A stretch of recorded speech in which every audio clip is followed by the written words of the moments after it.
Hi. இப்போ நம்ம எங்கே இருக்கோம்னா 1500 வருடம் பழமை வாய்ந்த ஒரு சிவன் கோயிலில் தான் இருக்கோம். இந்த சிவன் கோயில் எங்கே இருக்குதுன்னா திருவள்ளூர் மாவட்டம் கவரப்பேட்டைக்கு போகிற வழியில் அரியதுறை அப்படிங்கிற ஒரு சின்ன கிராமத்தில் தாங்க இந்த கோயில் இருக்குது. இந்த கோயிலோட சிறப்பு என்னன்னா, நம்ம எவ்வளோ தான் தொழில் செஞ்சாலும், நம்ம ராசி நட்சத்திரம்லாம் நல்லா இருந்தாலும், நமக்கு ஒரே பிரச்சனையாக இருக்குது அப்படிங்கிறவங்களும், பித்ரு தோஷம் உள்ளவங்களும், குழந்தை பாக்கியம் இல்லாதவங்களும் இந்த கோயிலுக்கு ஒரு முறை போயிட்டு வந்தீங்கன்னா உங்களுக்கு எல்லாமே நல்லதாக நடக்கும் அப்படிங்கிறாங்க. இந்த கோயிலுக்கு பக்கத்தில் ஆறு ஒன்று இருக்குங்க.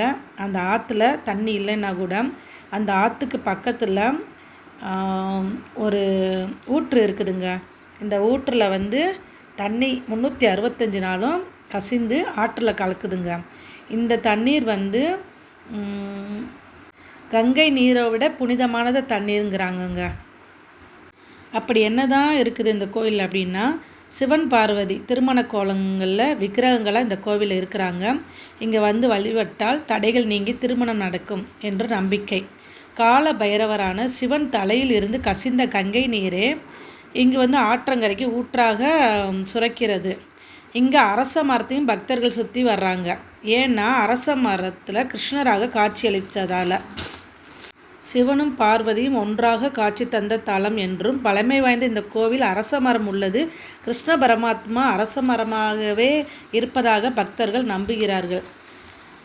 நீங்கள் கோயிலுக்கு வர்றவங்க ஒரு 4 மணிக்கெலாம் வந்தீங்கன்னா கொஞ்சம் வெளிச்சத்தோடு இங்கே கொஞ்சம் நல்லா இன்னும் திருப்தியாக பார்க்கலாம். நாங்கள் போனது கொஞ்சம் லேட்டு, இருட்டிருச்சு. அதனால தான் அந்த ஊற்று தண்ணிக்கு போகும்போது ரொம்ப இருட்டில் நான் வீடியோ எடுத்த மாதிரி இருந்துச்சு. நம்ம கோயிலுக்குள்ளே போகிறதுக்கு முன்னாடி அந்த ஊற்று தண்ணியில் போய் தண்ணி எடுத்து தலையில் தெளிச்சுக்கிட்டு தான், தீர்த்தம் எடுத்து தலையில் தெளிச்சுக்கிட்டு தான் நம்ம இந்த கோயிலுக்குள்ளே நம்ம போய் சாமி கும்பிடணும். இது இதுக்கெல்லாம் ஒவ்வொரு கதை சொல்கிறாங்க. ரொம்ப பழமை வாய்ந்த கதை. அங்கே உள்ள பூசாரி நிறையா சொன்னாங்க. எல்லாத்தையும் எனக்கு இந்த சின்ன வீடியோவை எடுத்தனால எனக்கு இதில் கவர் பண்ண முடியல. இந்த சின்ன சின்ன சிற்பங்களுக்கெலாம் ஒவ்வொரு அர்த்தமும் நல்லா சொன்னாங்க. அங்கே உள்ள பூசாரியும் ரொம்ப நல்லாவே எக்ஸ்பிளைன் பண்ணுறாங்க.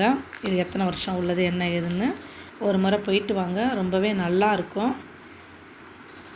வரமூர்த்தீஸ்வரர் கோவில் திருப்பங்கள் எல்லாமே நல்லபடியாக இருக்குன்னு சொல்லி எல்லோரும் நம்புகிறாங்க. நம்மளும் நம்புவோம்.